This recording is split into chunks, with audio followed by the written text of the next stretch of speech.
Hey everybody, this is Perch. I feel like this is a really obvious point, but it also occurs to me that a lot of YouTube videos are filled with obvious points. There's a whole formula. My younger daughter watches a lot of YouTube, and it's just stuff where I love her to death, but I wish, and you can't control, of course, what your kids like, and you need to support it. But some of this stuff, it's like she's big into Hope Scope, and I don't know if it's basically a woman who unboxes stuff, and I I'm like, how, why, why in the world, why? But it's fine. It's fine. It is what it is. You can't control interests. I'm sure my parents said the same thing when I was young, and it's like I don't know why you're into this dumb Nintendo thing. I mean, that's not even real life. You you running around with the characters stomping on mushroom creatures. What does that have to do with getting a job? I don't know. I I may- I don't know if they were that way. Maybe. Anyway, um, but anyway, to an obvious point. I've talked at times about kind of the need for people to buy things, and it comes up in piracy videos and other things. But one of the big problems I think that comics has with its fan base is that you have a group of highly opinionated, very loud people on social media. 'Cause that's the town square where people talk. There's an old reference for you, but you have a lot of people who will talk about whether these characters are good. Are there enough black people in the Justice League? Kind of.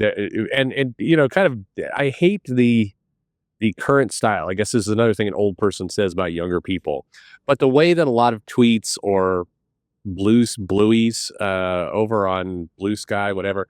The way that a lot of them write is, like, y'all aren't ready for a woman writer on Wonder Woman. It's like we've had we're ready. We've seen it.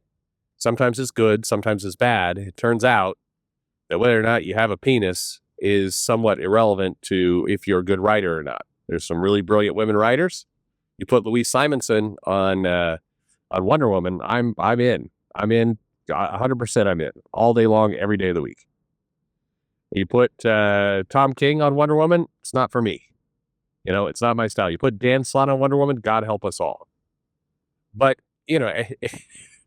but on the other hand, there are plenty of men who would be. I mean, George Perez was a hell of a good Wonder Woman writer. Had a dick. So anyway, but a lot of the fan base is highly opinionated, very loud, very vocal about comics, and in many respects, a lot of that fan base is not helpful to the comic itself. And the reason I say that is twofold. Number one, a lot of the people commenting are tourists. And what I mean by that is they don't really have a lot of knowledge of the comic itself. They came into it from something else. And while that's not necessarily a problem, these people shouldn't be steering your universe. If your only knowledge of DC is that you grew up watching the Teen Titans cartoon, you probably shouldn't be the person who's, handling the continuity for DC Comics. Doesn't mean you can't read the comics, doesn't mean you can't enjoy them, certainly doesn't mean you can't have opinions on them, but you're saying things that are borderline stupid a lot of the time because you don't have that history. And if you're put in a job where history is kind of, critical, fundamental to what you're doing, problems ensue. And this is the internet is filled with these people. It's filled with people who have lots of opinions, who are looking at comics through a kind of different lens. Does the story matter? No. Does the fact that the Justice League does not have a transgender character matter? Yes, that is the most important thing in the world. Why doesn't it have a transgender character? If you hold one of these people accountable and you say, okay, name one. Who's a character in the DC universe that is transgender that could go in? Their best hope is that somebody else had a thread on City Boy, or actually City Boy wasn't transgender. Anyway, somebody did a recent thread on a transgender character that was recently created for the Pride issue, and they can happen to remember the name. Otherwise, they have no idea what they're talking about. So then you might get somebody doing the recommendation of, well, they should just create one. It's like, all right, yeah, we should just create a character out of nowhere and throw him immediately in the Justice League. How does that work out? Badly. It works out badly is the answer. It works out badly if the character is gay, straight, male, female, whatever race. You throwing somebody out of nowhere onto a comic doesn't lead to success. Lots of proof of that. You won't see these characters go, well, Caligula. That there's a character that existed a long time ago, very very unknown. I love Rachel Pollack. I wouldn't advocate for that character to be on the Justice League.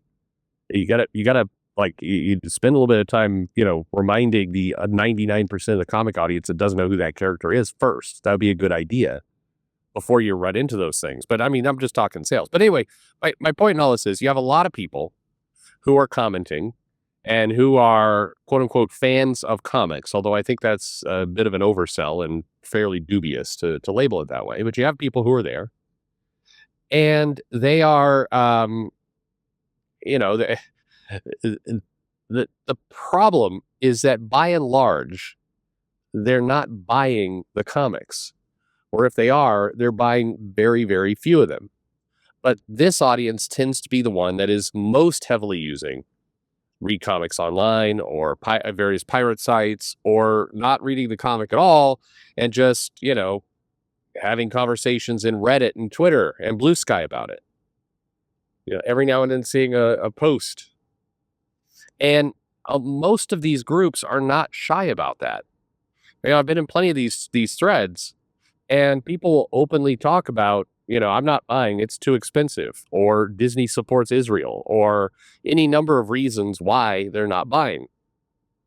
But the problem this creates for comics, the reason why this is, comics has a problem with its fan base, is that you have a very, a decent sized group of people who are very loud, who are very opinionated, who are often fairly toxic, who are not reading the comics at all.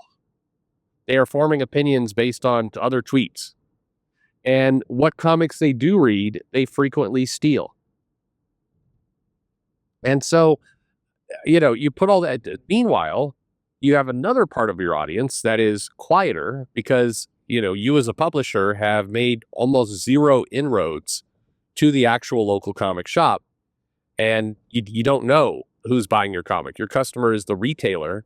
And so about variant covers, and about incentive programs, and about kind of overships, and about those techniques that you use for retailers, but you don't really know what's going on inside the comic book because very few people actually bother to go in and find out. And so your customer base that is actually spending money and buying things is the one that you're talking to the least.